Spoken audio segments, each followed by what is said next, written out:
2-3 दिवसापूर्वी या राज्याचं जनसुरक्षा विधेयक आपण पारित केलं।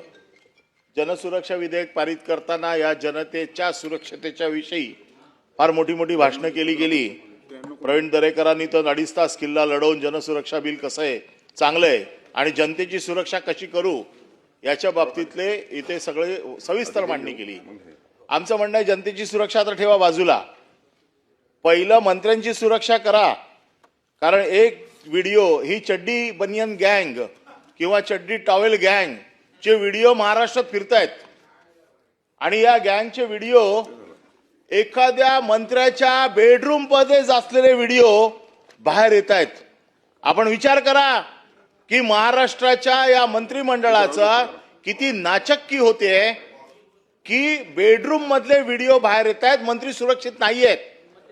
जनतेची सुरक्षा ठेवा बाजूला, मंत्र्यांच्या सुरक्षतेचा प्रश्न निर्माण झालेला आहे आज। आणि जाहीर कार्यक्रमात पुन्हा सांगतायत की पैसे कमी पडले तर आम्ही देऊ, पैशाची बॅग दिसते आणि त्याच्या बाबतीमध्ये महाराष्ट्राच्या मनामध्ये एक संभ्रम निर्माण झालाय की या कसा होतो एवढं नाही, मी सांगतो 289 कसा होतो। महाराष्ट्रातला मंत्री सुरक्षित नाहीये, अधिवेशन चालू आहे।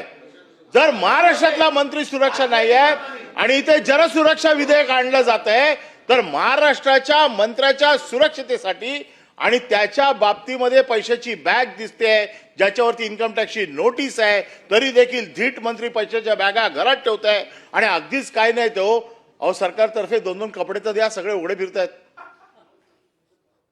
काय चाललंय, उघडे नागडे फिरतायत मंत्री। नाही पण बेडरूम मधला व्हिडिओ आला कसा बाहेर, बेडरूम मधला व्हिडिओ आला कसा बाहेर? आमचं म्हणणं तेच आहे की बेडरूम मधले व्हिडिओ बाहेर येत आहेत याचा अर्थ मंत्री सुरक्षित नाहीये। मी बेडरूम मध्ये सूट घालून झोपा असं सांगितलेलंच नाहीये। माझं म्हणणं असं आहे बेडरूम पर्यंत तुमची यंत्रणा पोकरली गेली आहे। डिजिटलायझेशन फ्रॉड हा जो आहे हा मंत्र्याच्या घरापर्यंत गेलेला आहे आणि त्याच्यामुळे मंत्री जर सुरक्षित नसतील तर सर्वसामान्य मानव काय सुरक्षित राहील? म्हणून याची उच्चस्तरीय चौकशी लावून तो आलेला व्हिडिओ खरा आहे का खोटा आहे त्याच्यासाठी फॉरेन्सिक कडे पाठवा, त्याच्यावरती SIT देवा, पहिले मंत्र्याला सुरक्षा द्या आणि नंतर जनतेला सुरक्षा द्या, असं माझं 218च्या माध्यमातून आपल्याकडे म्हणणं आहे।